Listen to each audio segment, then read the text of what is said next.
But besides all that, what have you been jamming since the last episode? Oh man, so I jammed this album last night. Shout out to Dead in Hip Hop. So I get on my freaking YouTube channel, Subbox. I see, Dead in Hip Hop reviewing Nametag, Alexander, and Nameless for Namesake 2. Never heard of this guy. I think Nameless. I think I know about him because he's a producer, but I never heard of Nametag Alexander. So I was like, okay, put me on. Y'all been putting me on the music for the last 13 years of my life. Because you showed me Dead in Hip Hop back then, and so I was like, let me check it out. Clicked it. I played it, B. It's not bad. It's not bad. It's just some of like... What's so... When you guys start out like that, you gotta... Yeah. Because you don't want to be mean. Yeah, I'm not even going to be... Look, because it's not like a review. I listened to this once. This is my first impressions of you. Mm-hmm. I just felt like some of the stuff with quality-wise, like I know, everybody don't have the... the availability to certain like mixers or something like that. But some of the stuff, it felt like it was missing something like quality wise. Like it just didn't fill up the production. And some of the beats on here are pretty good. You know what I'm saying? But it was just things like Championship Feeling was just not good to me. Detroit Player sample with the Biggie was cool. And like I didn't really care for the Tuss song. Like he was rapping in like Tuss, man, I don't know. And some of this like Nobody's kind of like, I don't know, bro. It was missing something from this. Let Me Live was I love the production on that. It was like a different approach from what they was doing on the project. But I don't know. Maybe I need a few more listens. Some of you guys should check it out. I don't want to go too into it because it's not a review. Don't want nobody to get in their feelings about what I'm saying about that project. Because you will get tagged. This is just my first impression of your project. You know what I'm saying? Of your album. And if any of you guys want to check them out, it's Nametag Alexander and Nameless for Namesake 2. I probably will give it a few more listens, but, I don't know. I don't know, man. That first track I liked it. It was the one I showed you with the Freddie, the sample. I liked that track. Mm-hmm. And then, I don't know, the rest of the project didn't live up to that to me. But that's all I got to say. Nametag Alexander and Nameless for Namesake 2. Okay. My part of what we've been jamming today, it's going to be a bit, it's going to have a lot of projects in there because what I've been doing, shout out to you for this idea last week. Yeah. I've been revisiting a lot of albums that we previously reviewed on the channel, especially the ones that, I had kind of strong feelings for, or I kind of had mixed feelings for, or just albums that we really enjoyed in general, just to see where I lied at, and, just to see how time has really changed my perspective. And for you guys that don't know, this is our first year, like I said earlier in the episode, this is our first year doing this. So a lot of times when we are like listening to an album, we have to also have that pressure of, oh, how do I feel about this? How do I feel about this? We have that pressure of, how do I articulate how I feel about this or that? When I'm re-listening to it right now and I do what we've been jamming, it feels a bit more freeform because I'm like, all right, these are my first impressions. Right. This is how I felt like going into this like right here. And so I'm going to start off with some of the stuff that that's new that came out this weekend, but then later on this what we've been jamming, I'm going to talk about some of the albums I've been re-listening to. That way I can just boom, boom, boom, boom, boom. But one of the first albums I listened to, actually technically this is the last one because I didn't know it came out until I forgot the hip hop channel, but he put out a review of it, and I'm like, Bun B put out Trillstatik 4, him and Statik Selektah. My homie was in the studio with him, bro. You need to give me the hook. It is crazy. I was gonna hit him up. I was like, "Yo, bro, what's going on?" I didn't know they was actually working on the album, bro. But I was on Instagram and I saw it. I'm like, "You in the studio? What are they working?" I didn't know it was out. See, I need a little connections with him because if you guys don't know, if you are new here, Bun B is my favorite rapper of all time. Some people think we're from South Oklahoma, whatever. But Bun B is my favorite rapper of all time. Shout out to Houston right there.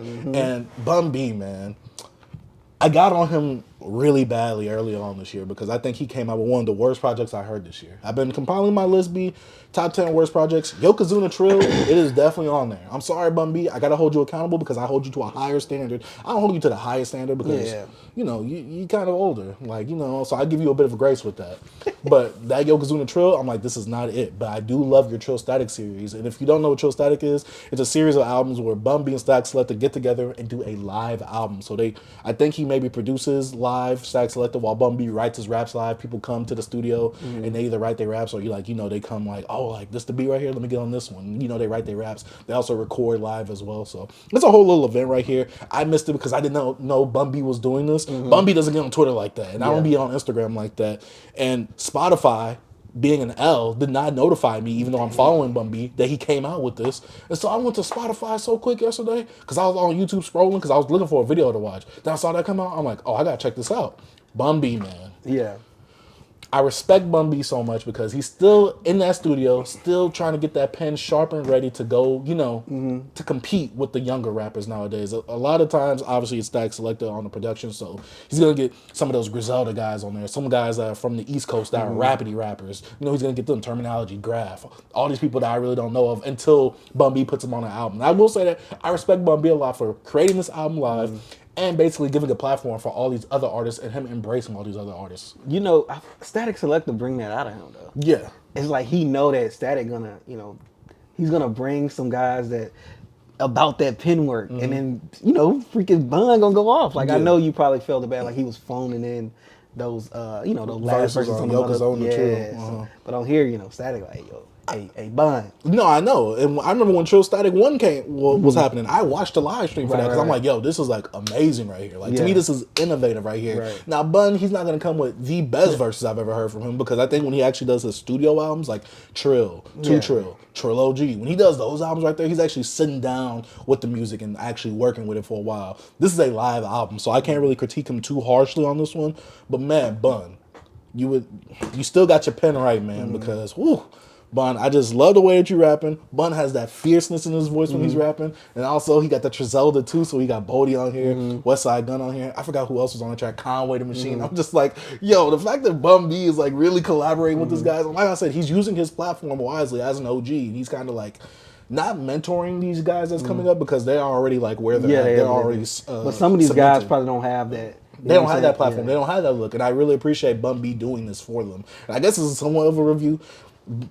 Statik Selektah production, amazing as usual. He's one of my top 5 producers. And I think it's more probably like a exercise for Bun as well. It's like a recorded exercise. You know, keeping your tracking up on like going to the gym. It's like something like, yo, we finna record this joint, and we just gonna write and put it on wax. That's crazy. One critique I have with I said it's dope. It's like you said, it's innovative. Yeah, the one thing I have to say, Bun, I need you to stop using that word, bro. Because he'll use like bro as a crutch for something that rhymes with bro. Like he'll be like, you know, bro. I'm just like, Ben, no, stop doing that. He'll be like, you know, I got it, bro. I'm just like, Bun, I love you. Just stop using that word, bro. It's in his vocabulary, bro. He needs to stop. He's using it as a crutch because he uses it as a word to rhyme. He never like puts it in the middle of the thing to like rhyme with that. Like he'll think like, oh yeah, I'm killing it. I'm about to have this double internal rhyme scheme. He was like something. Oh, bro. I'm just like, no, Bud. You be like, bro, no, bro. No, bro. I'm just like, stop, Bun. You gotta stop using, because that's his crutch word. And I noticed that because I'm like, every time he uses that, he uses it on every single Trillstatik. I'm like, yo, Bun, you gotta stop using that word, bro, because he always, you know, bro. I'm just like, no, stop it, Bun.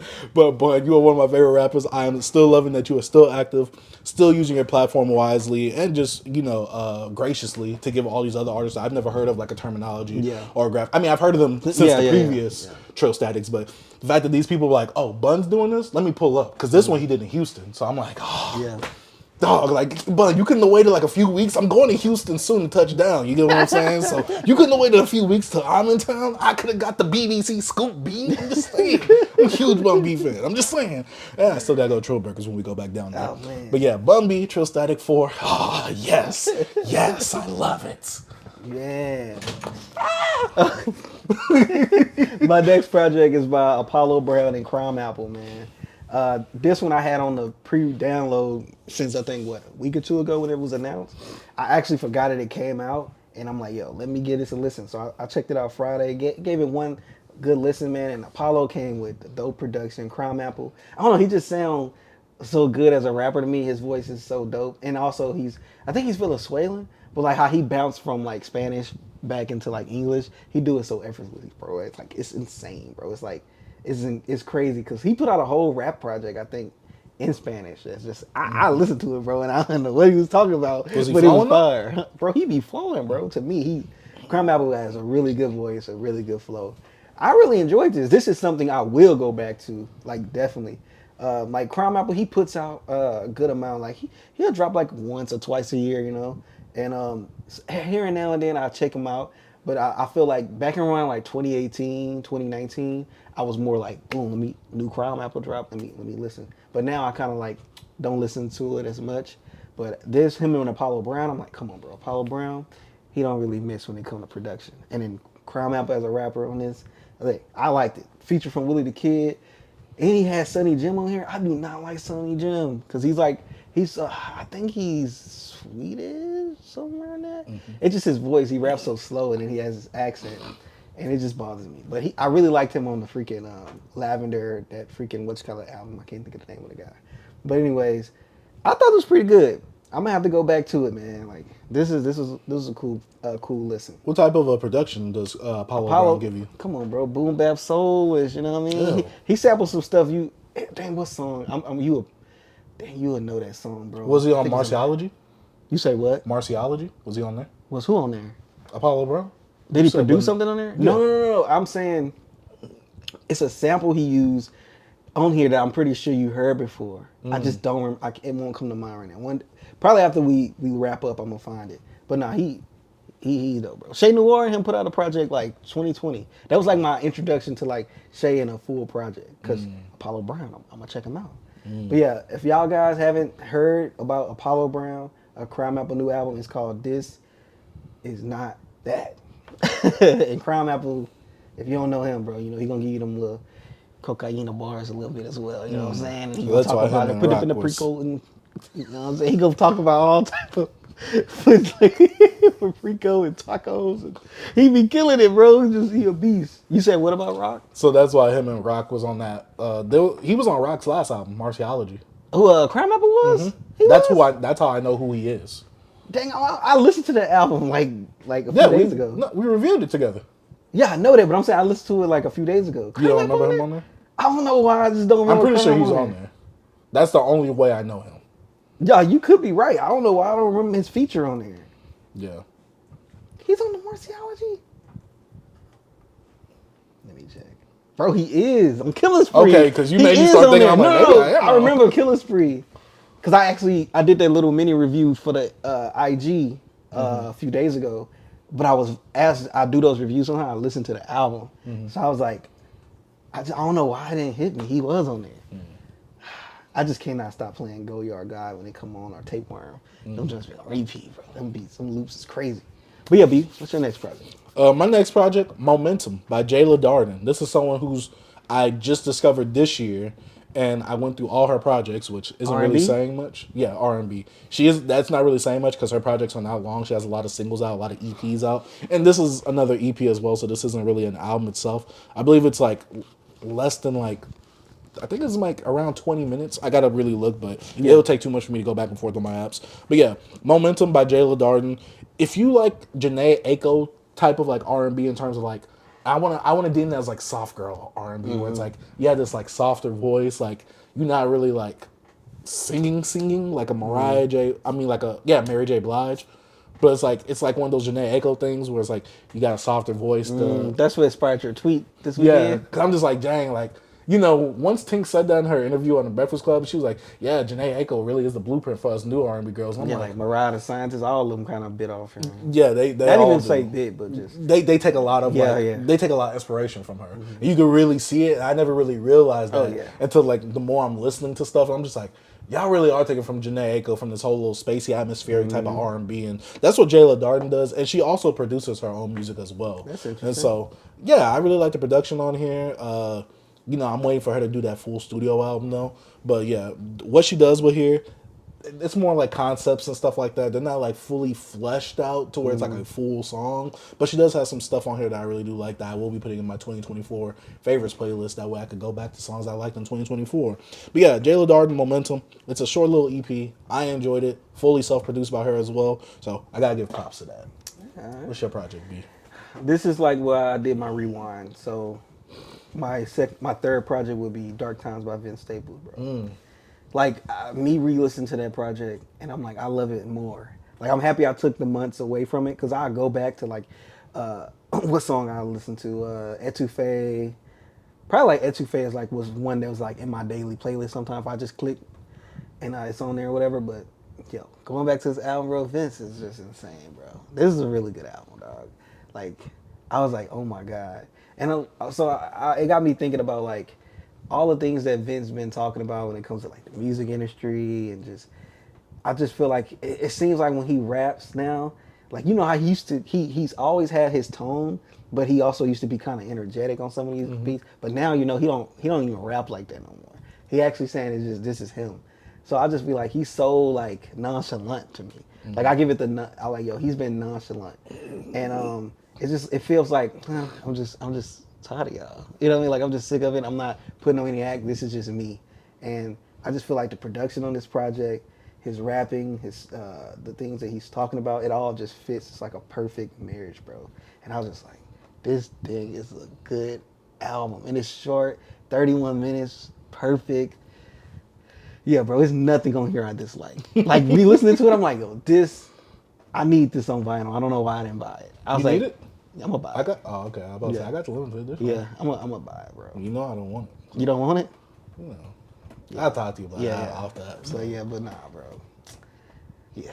I was like, yeah, this is one, bro. Because this was the album I was like, okay, this probably be out of my top 10. But I don't know, re-listen to it be. It's entering back in? Yeah, bro. Kicking that Freddy out? Man, see, that's what I'm saying. See, those at the cusp. Mm-hmm. Bro, this is a little tangent. Bro, making lists. This is our first time ever doing a top 10 list. All these lists at the end of the year. This is tough. I think I'm still confused on how we're gonna do it for the actual channel itself. Right. Are we gonna do like this is like the BBC's top like number one rap album of the year, number one old. Or do we do our individuals? I've been doing the individual one. That's what I'm but saying. Also, but, like this weekend, I was adding stuff that we reviewed together on the channel, and then we can do it. Oh yeah. And I have like a voting poll or something like that, or we can just discuss like, which ones do we like more, and which ones do we think really deserve it out of the albums that we've talked about and reviewed together, instead of like our own separate list where we talk about the albums that we listen to on our own outside of just the ones that we reviewed. Right on. Because I was thinking about that. There's some albums that we didn't review that I think that's in my list, and I was like, dang, yeah, we didn't talk about this. Because like for me doing this Instagram post, like the 25 posts, I've been going back to some reviews. I'm like, I don't even want to talk about that album. You know what I'm saying? So I'm like trying to find albums that was like worth talking about. That's me on my re-listens. Yeah, like that Ghostface, I don't need to go back to. Yeah, that. No offense, Ghostface. Yeah, I love you. It's just certain things I don't need to go back to. Like my feelings already cemented. Yeah, it's the albums I'm going back to are the albums I felt like that meant something this year. So that's why I've been going back to those. Like another album, I'll talk about it. But yeah, Vince Staples' Dark Times, amazing album, bro. And I feel like even though I liked it when we reviewed it, I loved it. But I feel like I undersold it, bro. Like this is a really good album, bro. Maybe sometimes you need just like need wine. that. You gotta let it age a little bit. Hey, bro, this is good. All right, my next project and my last new project that I listened to is Rich Amiri's War Ready. Now we debated if we was gonna review this on the channel, and I was like, nah, we ain't gotta do that. Yeah. Because I'm already you already put the net spin on here. I'm like, we ain't gotta do Rich Amiri too. And I've only heard like one or two Rich Amiri songs from my Spotify algorithm because I like to listen to some of these YNs rap sometimes. And I went into Rich Amiri's War Ready. I knew nothing about this album. I didn't have any expectations going into it. I'm just like, this is gonna be a whole bunch of rage beats, a whole bunch of nothing. I heard the net spin first. And so I'm just like, I heard the net spin. And I'll give you guys a little bit of a preview. I listened to this too, V, so we can talk about spin? it. No, I listened to Rich Amiri. Oh, you did? That's why you're right there. Okay, so I guess this could be a bit of a little review right here. And so, I listened to the net spin, and I'm like, I got unk ears, because I'm like, this Rich Amiri is not going to be good. I went to the Rich Amiri, and I'm like, I'm pleasantly surprised. No, I'm not saying that means that this is a good album, but I am pleasantly surprised because, and I don't want to be this guy, I got to hold myself accountable. I got on Ian this year for feeling like he was emulating a lot of like trap music from the blog era, sounding a lot like Future and all that. To me, Rich Amiri literally sounds like he is emulating Future. He literally sounds like Future. It's the same cadences as Future from the era of him doing the whole free band gangs, FBG movement. He sounds like this, but over like rage beats that are inspired by blog era trap music that Future was going off of during, like I said, the FBG boom, but during like his pre-Monster era of Future. You get what I'm saying? And Rich Amiri takes a lot of those flows. He uses a lot of that melodies, the way he actually raps himself. It reminds me a lot of Future like that back then. And like I said, I'm going to hold myself accountable. I got on Ian for not coming off original. Rich Amiri, you do not come off original as well. I think the biggest problem with you while I like this more than anything Ian has put out, because I think his beat selection is a bit better. His beat selection is better, but the thing that's missing is you sound too much like Future, and you don't have the character like a Future does. You don't have like the punch. You don't have like the you just don't have like that it factor that Future does, because Future, he'll do something, he'll say a little wacky bar here and there, and I'm just like, that's Future. On, like, you get what I'm saying? But, you know, with Rich Amiri, it's like, it sounds like if I were to go to Chat GPT and tell them to create a Future song for me for this era, but still use like Future's flow from like 2013, 2012. And this is what this was spit out right here. To me, this is like a spitting image of what Future was doing, but on modern production, especially the modern trap production of Rage right now. Like I said, I gotta hold myself accountable because Ian is doing a similar thing. I told you that all these kids are doing this for you. Yes, but the thing is, I remember you was like, if a black kid, and I wanted to bring this topic up too because I didn't know you listened to it. If a black kid was doing this, no one would care. You're right. It's all about the image. Because no one's talking about Richard Mary's album. Yeah. No one is talking about this. But I agreed with you then. I said it before. I was like, it's the image that Ian is portraying versus, like, it's a dichotomy of, you have this image of a nerdy white boy with this trap sound right here. You was like, no one cares if a black person was doing this. Literally a black person doing it, and no one's talking about it. No one cares. He's not making publications, nothing. I even went to Twitter just to see. I put them in there into, like, you know, you search them and trying to see who's talking about it. Not many people's talking about it. So I was like, yo, I'm gonna check them out. I say, yo, I listen to this Netspin. Let me check out somebody else to use for. It's a slow week. So I played a slow and short week. Yeah, I played the kid, bro, and I was same thing. I echo a lot of your sentiments, especially production was to me was the standout. The production was the best thing out this project. Him as an artist, as an MC, no character. He was dull, you know. As to me, he didn't have like you said. Future has like wacky bars. He has that character sometimes. Like, oh, that's him. He had like, oh, all I'm wearing all of my influences on my sleeve right now, and I really don't have my own voice. I'm just gonna do what sound good over these productions.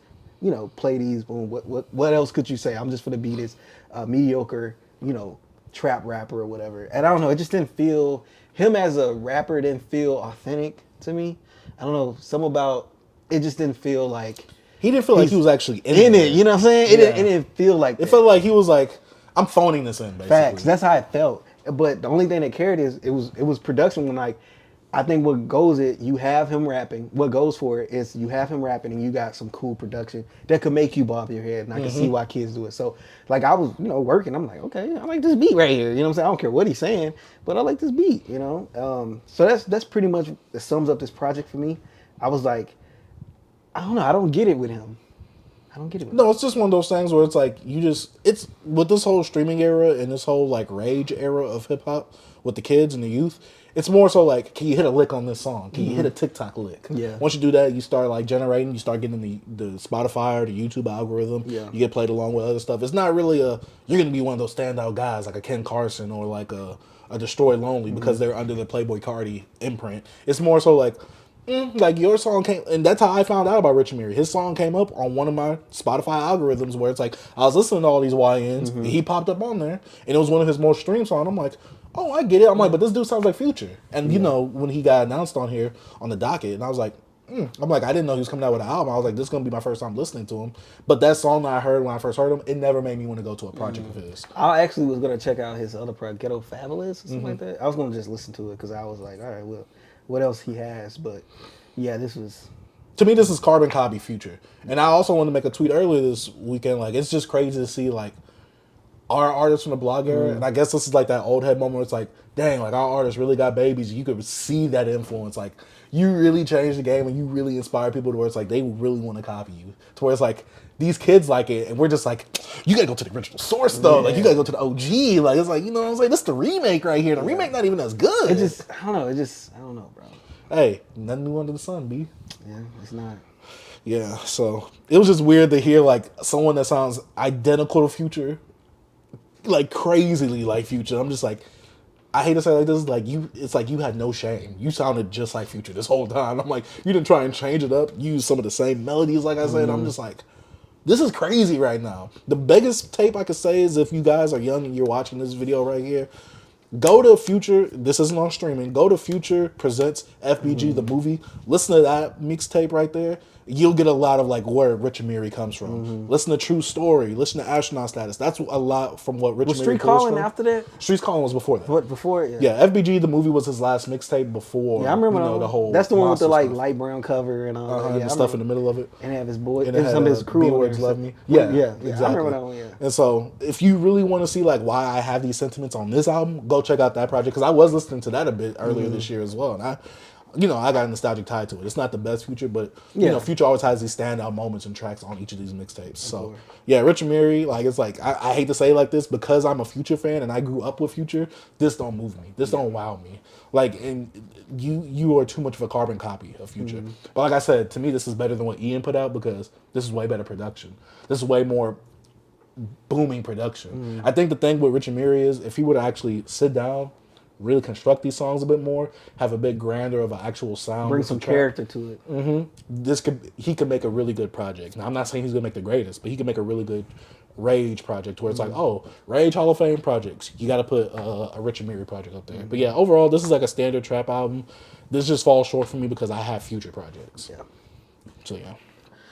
Well, my next project is Kenny Mason's Angel Eyes. I know you talked about it last week or 2 weeks ago. About 2 weeks ago. All right. Yeah, I finally got to it. I was like, yo, let me listen to this and be. It's just what Kenny does, man. It's Kenny does. Like you said, he had a little story about him. He was telling the story about I guess driving to the girl house, going to go see his grandpa, them scamming and different things like that. And I kind of brought it into like me finding out about Kenny Mason with like I just hit a lick or what's called hit. Oh, and I just hit whatever and him like scamming. I think it's a little bit about his life. But I enjoyed this beat, especially like some of the like more like the rock stuff, like the slower things like that. The Team Gohan. Yeah, I was like, yo, that Team Gohan's dope. What's that one? What's the one track when it starts off like he's rapping and he starts like yeah, that joke. What was it? It's It's in the. That's Angel Eyes, right? Is it? No. It's on the way or been having. It's one of those. I knew it was like in that first 5 or whatever. Yeah, but not because I only listened to it once, but. Kenny Mason, you just don't disappoint me, bro. I love this kid, bro. I call him a kid, and he's like older than you. Is he? I think he around your like y'all like the same age, bro. But yeah, he's dope, bro. Well, yeah, I mean he looks like a kid though. Yeah, he does. He actually looks like someone that we both follow on Twitter. Yeah, I'm not gonna say who. Yeah, he looks like her. You know what I'm saying? Yeah. But the only reason I don't think I really enjoyed this one that much is because I listened to a lot of Kenny Mason earlier this year. Yeah, he older than you, B. Look, he's probably. Oh yeah, he's the same age as you. That's crazy, bro. Boy said a kid. He's born the same year as him. But I'm like a few. I'm about to be 31, and his birthday late. But I'm just saying he looks like a baby. Yeah, he does. He does. He looks very young. But I really enjoyed it. It's not like nothing that's like far removed from Kenny. It's like I'm telling you, like with some artists, it don't. I guess run his course yet. I don't have that fatigue for him yet because I feel like he don't put out too much stuff. And like when he do it, I don't know, it feel good, man. Like I just think what he's doing with his formula is dope, man. I like his little flows. I like how like we said he bounced from his little rock experience, and then he got his Atlanta experience. You know what I'm saying? Come on, bro. The influences. I enjoyed it. No, I agree. I said like I said, it's one of those like Young Nudie things where it's like to me he's in that realm of Young Nudie where it's like you put out a project each year, I'm gonna listen to it. You're gonna give me what you give me, and I'm gonna enjoy it as long as the production is jamming along with what you're doing. And like I said, the only reason that this fatigued me is because I listened to a lot of Kenny Mason earlier this year. It is because also this was your first year with him as well. Yeah, so I understand. That's why I was like, if I didn't listen to all those projects and catch up, basically. Then I wouldn't have been as fatigued with this, and I'm just like, that's why I said the only grace I give this is that Kenny does what he does well, but also it's short. It don't run his course. That's one thing I thought about too. I'm like, yo, you did get introduced to Kenny this year. It's like the same thing with you and Bodie dropping another project. We gonna talk about, but yeah, oversaturation, like I keep saying. But yeah. What's your next project, B? But now, okay, so for me, now I'm going to get into the section where I actually talk about some of the stuff I'm revisiting. And I went to ScHoolboy Q's Blue Lips. Okay, hey. I revisited that. So we're going to talk about this one. This is my last album. You can do your thoughts and then I'll do mine. All right. It's been a minute since I went back to ScHoolboy Q's Blue Lips, since we did the review, really, and a little bit after that. But, a lot of albums have come out since, and so it's given me a lot of time and space away from the album. And I got to say that when I was listening to the album, I'm just like, dang. This is kind of like still all over the place. It's bombastic, like it's like crazy, like it's not cohesive. But I think that's what's the charm to it is because it kind of makes me uncomfortable in a way where I'm just like, dang, like it's like, okay, I gotta breathe right here, but you're gonna give me something wild right here, and it just this album just screams out Schoolboy. The way his characteristics is, instead of him doing the him going crazy on the beat like that. Instead, this is what that album does for him. Instead of him having to go bombastic with his rapping style like he used to back then. And so I am glad that he kind of like switched it out. Was like, okay, I'm gonna have the production do that instead of this. And while I still think this is his second best album because I think that Blankface, that's a monster right there. It's gonna be hard for you to defeat that one. But Blue Lips right here, just some of the subject topics that he goes on about, some of the way he's like really like bombastic or I guess like very like on the edge when it comes to him rapping about certain things. Like what's the song where he's like, I got a daughter and a baby. That's Cudis. Yeah, Cudis. I was just like it's so like unorthodox where it's like just don't feel comfortable, but he's still staying in the pocket where I'm just like, I'm enjoying what you're giving me on this album right here. And some songs like Ohio with Freddie Gibbs giving a stellar feature, which Freddie is Freddie, Playboy Cardi. There's some people this year that gave out some really good features that we have not been talking about, but now that it's the end of the year, we gotta talk about that type of stuff. But yeah, overall with Blue Lips, I still had a fun time with it. I did think it ran its course just a little bit for me because I think in the middle, that's where it starts to like kind of like slow down a bit where I'm just like, ooh, let's kind of like not hurry it up, but like it's like that's me with Blankface. Blankface is long. Yeah, Blankface is a long album. But for this one, I'm just like, ooh, like I kind of feel like this one was a bit dragging a bit. Not bad, but I'm just like, all right, all right, Schoolboy. I'm kind of like, I'm getting a bit like tired of it now. Not tired of it to where I'm just like, oh, like, but I'm just like, it's like, all right, like, you know, like, okay, I get the point. Let's move on to the next thing. But some of the standout songs on there, though, he has some really high highs on that album. Hey, this album to me, bro, I was jamming some more of it on my way here, like doing a re-listen. Still heat, bro. It's like that movie that you haven't watched in a long time because it felt like I've been so removed from it since it released. That's like that. Oh yeah, this is still a great movie. Like, and now watching this movie, I listen to this album, to stick to the album.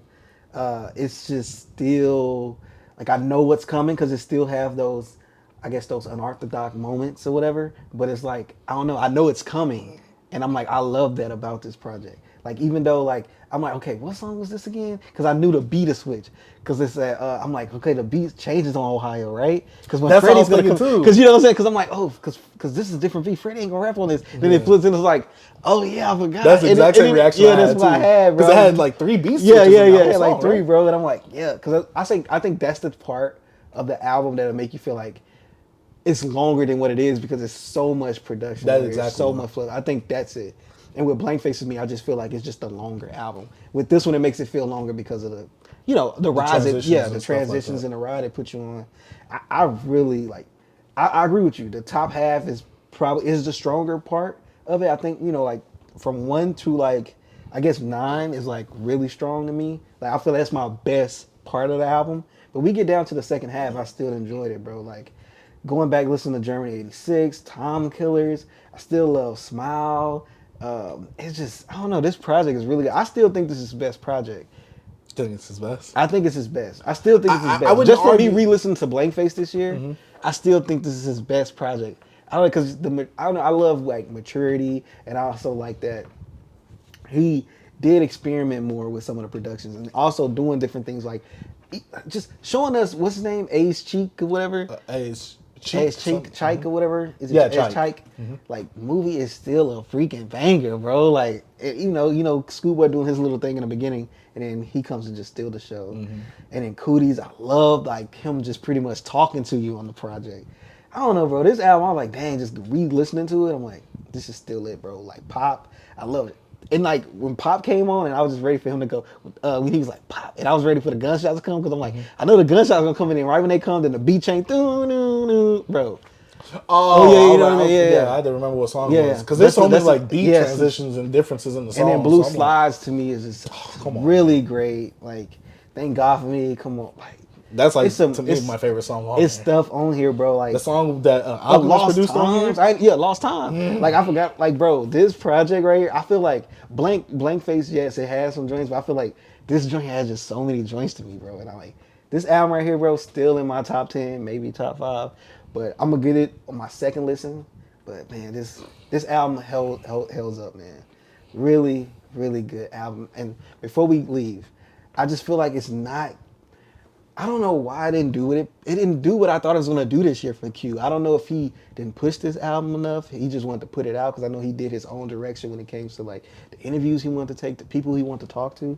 He took a different approach, like who he interviewed with. You know what I'm saying? He didn't go into like big publications and like big radio stations and stuff like that. Problem. I think that's one thing he didn't do. I think he wanted to take a different approach and like, yo, this is just I think a passion project for me or something. But I'm like, man, come on, it didn't get no nods for the Grammy. Like, bro, this album kicked the hip hop off with like a great album, and it still is gonna be in a good amount of people's top 10. But I think it's because it came out at the top of the year. I know that's that's a curse. Like, I hate to say it like this, you need to either come out if you want your album to be remembered. You either need to come out in the summer or during the fall. But like coming out in the top of the year is like also a good thing.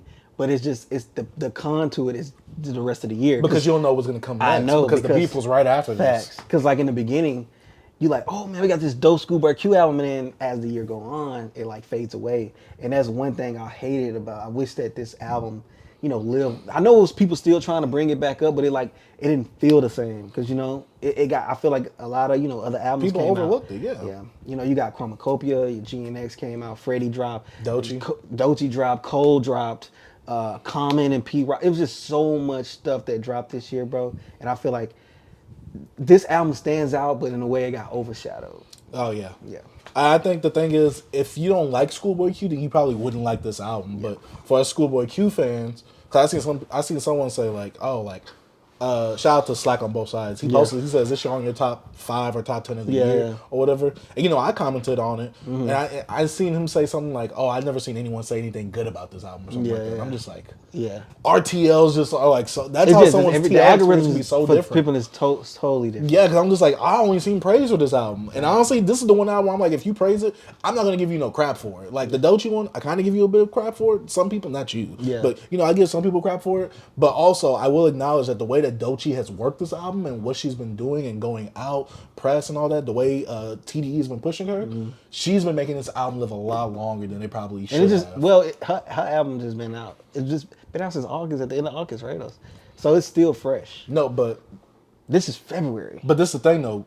Q didn't do all these things that Doechii is doing, is what I'm saying. Yeah, but like Doechii went out on the late night show or whatever. She's doing Tiny Desk. I know that just did he do a late night show? I think he did a performance on the late night this year. Did he? Am I bugging ScHoolboy? I could be forgetting. But I'm just saying with Doechii, it seemed like his push was like very. But you gotta understand. You gotta understand. He's a veteran. Doechii's a new artist. They're trying to push her out more. So it's things she has to do that Q don't have to do. No, I agree. But I'm saying for it to like live and for people to remember it, you're gonna have to do that. Like you have to go and do some interviews. Like you're gonna have to make, because like I said, he was doing great when the album first came out. It's just like his steam died down, and he's like, oh, Team Kendrick because Kendrick is in the beef. That's my guy. So I gotta, everything stops for that because I gotta support that instead. Yeah. That's what it felt like for me. I understand what you're saying, but I'm saying how like when it comes to a newer artist and like TDE have their, they want to push her out, and it's like this is her year to be pushed out. So I feel like, and also as like she has a really good characteristics, what they call it, charisma and stuff. Like she's a good celebrity. She's good at that. Like she has superstardom like characteristics. Even with that award that they made just for her, they made that just award? For her. She said that on Breakfast Club. She was like, "Yeah, they just made an award just for me." Yeah. I'm just like, you see what I'm saying? The agenda, but no, I like Doechii though. I got the vinyl downstairs. Yeah, I've been familiar with Doechii since what 2018ish, 2019ish. She put a bad taste in my mouth. I'm not gonna lie. Yeah, because she went over 2019 international player anthem. Yeah, I remember we talked about, because remember I did my little breakdown of like everything. Because I didn't listen to her like that. I just revisit the stuff, because I knew like singles and stuff she dropped on SoundCloud and all that type of stuff. But yeah, ScHoolboy Q Blue Lips, man, this album is great. Yeah. Man. That's great. Yeah, that's all I got. That's all I got. Well, I guess I'll go through a few of mine. Well, I'll go through all of them. I listened to J. Cole's Might Delete Later. Oh, yeah, I'm not revisiting that. I'm good on that. I'm not going to lie.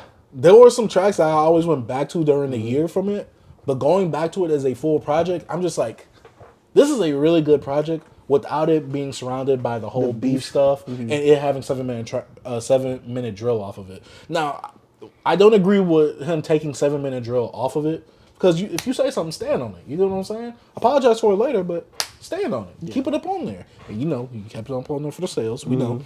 But without the whole like beef surrounding this album, I think that this is a really solid project from Cole. Yeah. I still think that to me this is like this is in his top 5. This is above 2014 Forest Hills Drive. We recently reviewed this, so go ahead check out that review. It wasn't too favorable for either of us. But going back to this, I'm just like, dang. Cole showing me that he's hungry. He's showing me that he still got some stuff left in the tank. But he's also giving me stuff that he probably wouldn't put on the album himself because this isn't like up to par. He still has a few corny bars in there. He doesn't hit the Kanye right the way Kanye can. But I still think that J. Cole gave a really good performance on My Delete Later. Like I said, without 7 Minute Drill on there, I don't agree with him taking it off. But without it on there, this album or mixtape, whatever, feels like a better project without that track. Like, I do not need 7 Minute Drill. Right. To be honest, that was one of the weaker tracks on this project, to me. Especially looking back, that was one of the weaker weaker songs because you ended off on that. You do it for the sensationalization, whatever. You do it for basically, the look or whatever, to shock people. But without that, I'm like, this is a really strong project, especially with him ending it on Trade of Truth and the Bezo or whatever. Yeah, I'm just like, dang, like, I really enjoy this project. Like, I needed to be removed from that because I'm just like, we just listened to 2014 Forest Hills Drive. Am I really gonna like this album like I did earlier this year? And I think I enjoy it more just because it doesn't have 7 Minute Drill on here, right on. And because it's away from the beef. But yes, My Delete Later. I advise you guys, if you have not been jamming it, take the beef stuff out of it, revisit it. Let me know what y'all think about that. But next project I went back to, and I'm not too far removed from it. We're both not. We reviewed it earlier this year. Well, not earlier this year, like a month or two ago. D2X's The Hunger Era. Went back to that. Boy, that boy is still rapping. Ain't nothing changed. He's still rapping over there. That boy's still hungry. He's still hungry, bro. Feed him, bro. But I think the thing is, like, I watched the Dead End Hip Hop review for it. I'm like, Dead End Hip Hop, they liked it, but they was like, it's too, like, perfect. They say, yeah, he's too hungry. He wouldn't let me breathe. I'm just like, in my head, I'm like, this is perfect for me. That's why they say his concept, what he did, he did it perfectly. And for me, I'm just like coming off of Hotel 1105. Not a bad project, but to me, this is more of my style than Hotel 1105 is. Like I said, not a bad project. Go check it out if you like D2X. But this, to me, I'm just like, oh, you came with a lot of aggression on this project, and I enjoyed it right here. Especially, this is the type of project that keeps me up. This is the type of project you can go to the gym with it. Some songs you probably not going to want to work out to, like the Art of Hunger. Like, I'm not going to want to work out to that. But like B and Home, like the second half, come on, dog. This is hard right here. This made me hungry, god dang it. In fact, D2X, send me a few instrumentals that way I can spit some bars to that myself. I'm just saying. But my next project, my album of the year still currently until I start listening to some more stuff still, Common and Pete Rock's The Auditorium Volume 1. I need to go back to that. That's one, because I'm going to put that on the list, on the 25. That's going to be on there. And for me, Common is one of those people, especially going through all his albums this year, he is one of those people that you can get Common fatigue easily. But if he drops an album like once a year with some really, really strong production, because Common's best projects are the ones where it's one producer on it. The 2 Kanye West albums, the 2 No ID albums, this one right here. This album's just too long for me. That's my problem. That's my only problem with it, is that this album is too lengthy. It just runs on a bit too long. Especially that first half to me, the first half of the album is so like top heavy. But the second half is still good because Pete Rock's production helps carry this along. And I'm just like, God dang, this is like so perfect. Like, this is a perfect marriage for me. Only problem I have with it is that this album just runs on a bit too long. This was like 40 minutes, up to 50. Would have been cool. I think it goes a little bit over an hour, and I'm just like, Common. I wouldn't too. 3 minutes, 30 minutes, 35 minutes, been perfect for this. I agree. And some songs, Common be having a third verse. I'm just like, Common, come on, man. Nah, to be long-winded. Facts. Oh, God. Hey, I gotta go. Yeah, facts. Like, it's like you gotta find a way to like leave. And it's like, hey, land your plane, bro. Land your plane, bro. But yeah, Common and Pete Rock's Auditorium. Bro. Just a bit too lengthy for an album run time wise, but overall for me, I still really enjoy it. My next 2 projects though, Future and Metro Boomin's We Don't Trust You and We Still Don't Trust You. No. I had to return to this because this is my boy Future, one of my top street artists of this year. And I wanted to go back to it because I'm not gonna lie, I was hating a bit on We Don't Trust You because one, I think the moment of the whole beef and all that, the shock of it took away from the actual moment itself. But also, I'm just like, as a Future fan who listens to Future like every year, whenever he drops, I'm just like, if this would have came out earlier during his run, like his second chapter from Monster to The Wizard, if this would have came out during then, I would have thought that this was like a perfect 10 out of 10 album. For me, this album just came out a bit too late. But either way, if I would have taken just a few songs off of it, a perfect Future album. Because what Metro puts him in with the darker production, darker trap, cinematic beats that Metro Boomin really gives him and creates this world that Future just has to rap on. And some of the like beat You mean switches. the drums he makes? Hey. That's all he did. Lil Wayne. He effing lame. But yeah, without that, I still don't like that. Like I didn't like it when we first heard it. I still don't like it now. I'm just like, to me this takes me out. Or I'm like, no, I could have done without that. But like songs like Young Metro, Princess Diana, and Bishop Don Juan or whatever. I'm like, songs like that.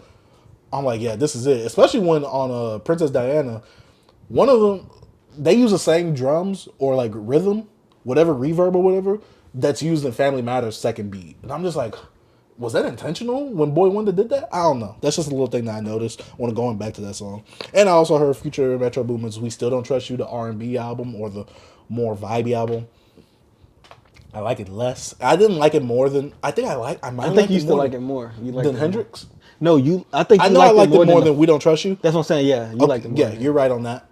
I'm reneging on that. Yeah. I like We Don't Trust You more than We Still Don't Trust You because for me, when it comes to We Still Don't Trust You, I'm over here jamming like, okay, this should be over right now. I got about like 5-6 more tracks. I'm like, god dang. And that's not including the second disc where it's just like old school mixtape Future. I'm just like, all right, dog, like, come on, dog, like hurry this up because you're crooning on here. You're like doing that sing-songy thing. And it's making these songs feel a lot longer than what they need to be. So yeah, had to go back on that one. I still like it, but I don't like it as much as We Don't Trust You now. Then I went to Future's mixtape Pluto. It's Future being Future. It's mid. Yeah. I said that before though. I'm like, as a Future fan, I like this, but I could see if like you don't like Future like that, and you were already fatigued on stuff earlier this year, he's oversaturating it, and I will agree, he was oversaturating it. Mm-hmm. But yeah, to go through a quick few of these, Ye and Ty Dolla Sign's Vulture 1. Went back to that. Oh yeah, you different. It's some albums I'm like, I'm not gonna revisit. I just want to remember like.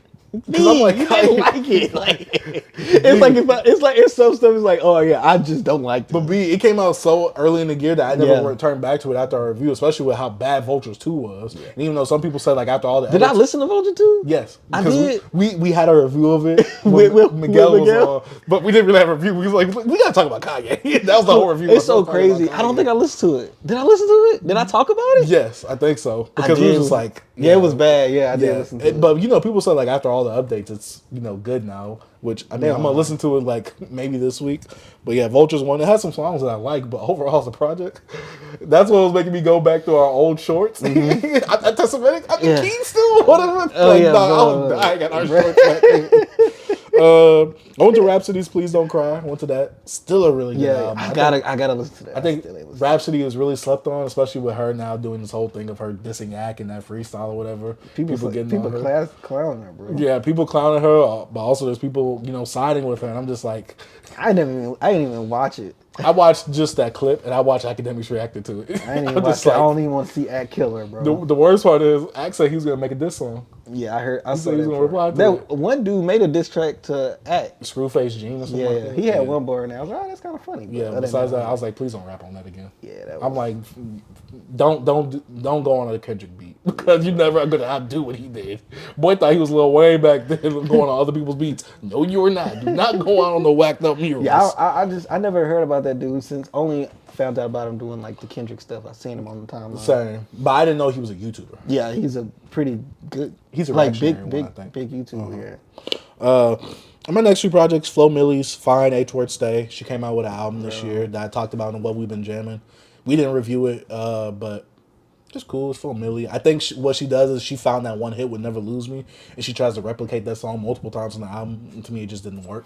But it's still an alright Flo Milli album. She still has that pop girl isms about her, which I'm just like, dang, like I'm surprised some songs on here ain't a bit bigger than what they should be. Yeah. Like I'm not surprised that none of them hit the same level as Never Lose Me though. I'm not surprised about that. And my last project, Kid Cudi's Insano. And Nitro Mega. Not the first one. Oh, the second one. Yeah. Yeah, the second one. B, I like this project even more. Yeah. I enjoyed this, B. I'm just like, yo, like Kid Cudi. I'm saying it just should have been Insano. That was No, this should have been Man on the Moon 3. Or Indica 2. This should have been.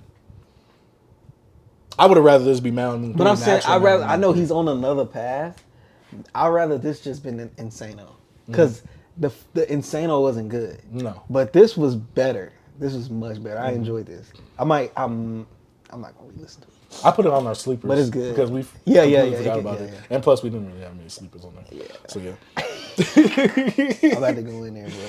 Yeah, but that's about it for what I've been jamming. I've been re-listening to a lot of stuff that we've been listening to, and I still got a lot more stuff to go back to as well. Especially with this being a shorter, with last week being a shorter week. This week I'm not gonna have as much to go back to because we got a long week ahead with this week right here. So yeah, crazy. That's about been it. That's been it for what we've been jamming. Let us know what you've been jamming down in the comment section down below. Man, shout out to Beyond Beats and Culture.